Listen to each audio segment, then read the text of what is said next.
As a urologist ہم جو زیادہ بیماریوں کا شکار مریض دیکھتے ہیں تو اس میں مثانہ سر فہرست ہے۔ مثانے کے عام جو مسائل ہیں اس میں پیشاب کا جلنا، پیشاب کا بار بار آنا، پیشاب میں خون کا آنا، پیشاب میں پتھری کا خارج ہونا اور پیشاب کی بندش۔ کچھ مسائل ایسے بھی ہیں جس میں مریض جو ہے وہ پیشاب کو کنٹرول نہیں کر پاتا۔ تو یہ وہ عام مسائل ہیں جو کہ ہمارے سامنے آتے ہیں اور ان کی وجوہات مختلف ہیں۔ پیشاب بار بار آنا اگر مریض کمپلینٹ کرے تو اس کی وجوہات میں آپ اس کا سب سے پہلے شوگر چیک کریں۔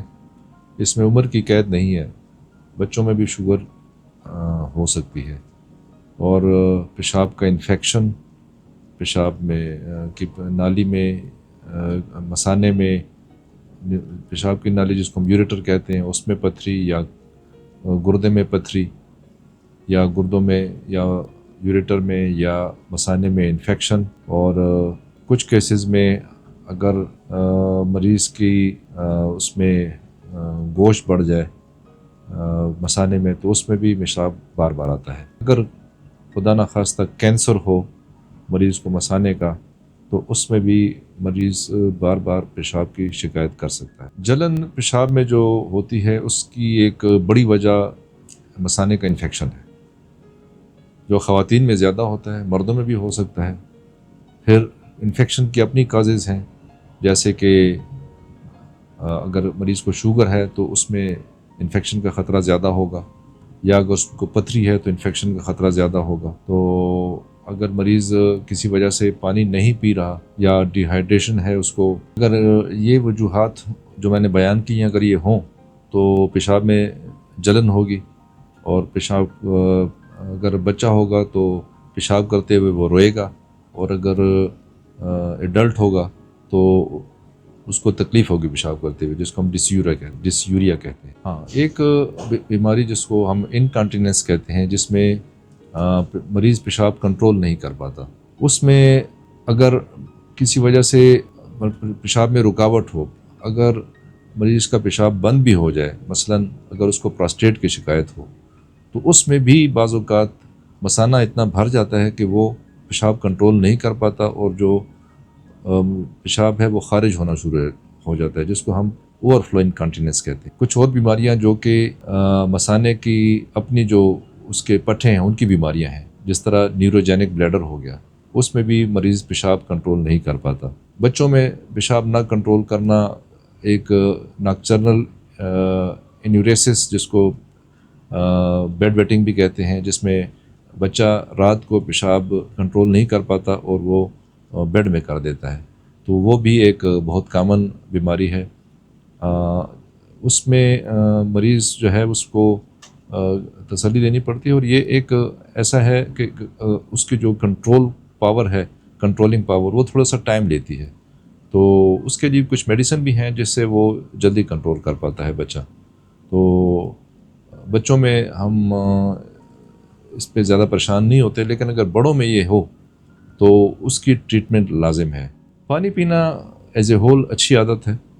ظاہر ہے سب سے پہلے جو حکمات ہے، حکیم حضرات پرانے زمانے کے یا پرانے زمانے کے طبیب تھے، ان کو بھی یہ پتہ تھا کہ جو لوگ پانی زیادہ پیتے ہیں ان کو گردے اور مثانے کی بیماریاں اور پتھریاں کم ہوتی ہیں، تو یہ ایک اچھی عادت ہے۔ خواتین میں اور مردوں میں تھوڑا سا فرق ہے ان کی مثانے کی بیماریوں میں۔ ایک تو خواتین میں انفیکشن بہت کامن ہے، کیونکہ ان کا جو یوریتھرا ہے، جو پیشاب کی نالی ہے جو مثانے سے باہر کھلتی ہے، وہ بہت چھوٹی ہوتی ہے، تو انفیکشن وہاں سے بڑی جلدی مثانے تک پہنچ سکتا ہے۔ تو اس کو ہم سسٹائٹس کہتے ہیں، یا یہ انفیکشن اوپر بھی جا سکتی ہے، جس کو کامن زبان میں UTI یا یورینری ٹریک انفیکشن کہتے ہیں۔ یہ بہت کامن ہے فیمیل میں۔ میل میں بھی یہ انفیکشن ہے، لیکن اس کی فریکوینسی ذرا کم ہے۔ میل میں پراسٹیٹ ریلیٹڈ جو ہے وہ مسائل بہت زیادہ ہیں، وہ عام طور پہ 50-55 سال سے اوپر مردوں کو پیش آتے ہیں۔ جیسے میں نے کہا UTI جو ہے یہ گردے مثانے یا یوریٹر ان سب کے انفیکشن کو کمبائنڈلی UTI کہتے ہیں، یورینری ٹریکٹ انفیکشن۔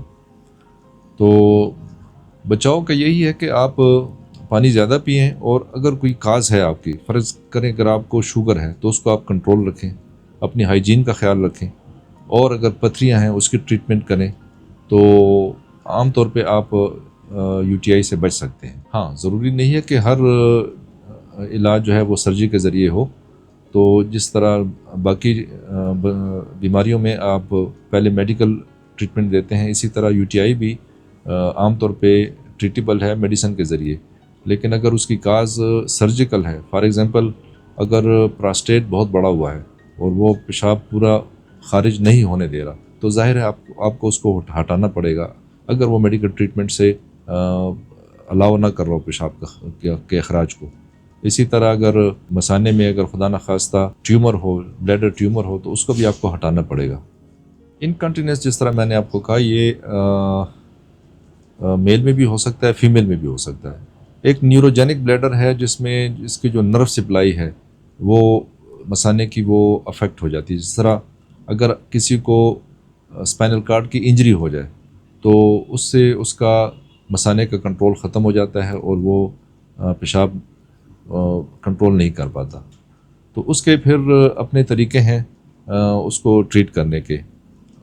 وہ ایک لینتھی ٹاپک ہے، اس کے لیے آپ اگر چاہیں تو مجھ سے پرسنلی بھی رابطہ کر سکتے ہیں، کہ اس میں مختلف پروسیجرز بھی ہیں جن کو آپریشن کہہ سکتے ہیں، اور مختلف اور بھی طریقے ہیں جس سے آپ مثانے کا جو انکنٹینیوس ہے اس کو کنٹرول کر سکتے ہیں، اور آپ کی جو اپر ٹریک ہے جس کو ہم یوریٹر اور کڈنیز کہتے ہیں، اس کو بھی آپ بچا سکتے ہیں تاکہ اس کو نقصان نہ پہنچے۔ جب بھی آپ کو پیشاب میں تکلیف ہو، عام طور پہ لوگ اینٹی بائیوٹک تو خود بھی استعمال کر لیتے ہیں یا GP بھی ان کو دے دیتے ہیں۔ اگر وہ 2-3 ویکس میں کنٹرول نہ ہو تو آپ بہتر ہوگا کہ آپ کسی یورولوجسٹ کے پاس جائیں، وہ آپ کو مکمل انویسٹیگیٹ بھی کرے گا اور کاز کا بھی پتہ چلائے گا، اور اس کے مطابق اس کو ٹریٹمنٹ بھی دے گا۔ ایک بات جس کو میں زور دینا چاہتا ہوں، اگر پیشاب میں ایک دفعہ بھی خون آئے تو آپ اس کو لائٹلی مت لیں، کیونکہ خون آنے کی وجوہات جو ہیں اس میں بعض ایسی بیماریاں ہیں جن کو ہم خطرناک سمجھتے ہیں اور جو فوری علاج کی متقاضی ہوتی ہیں۔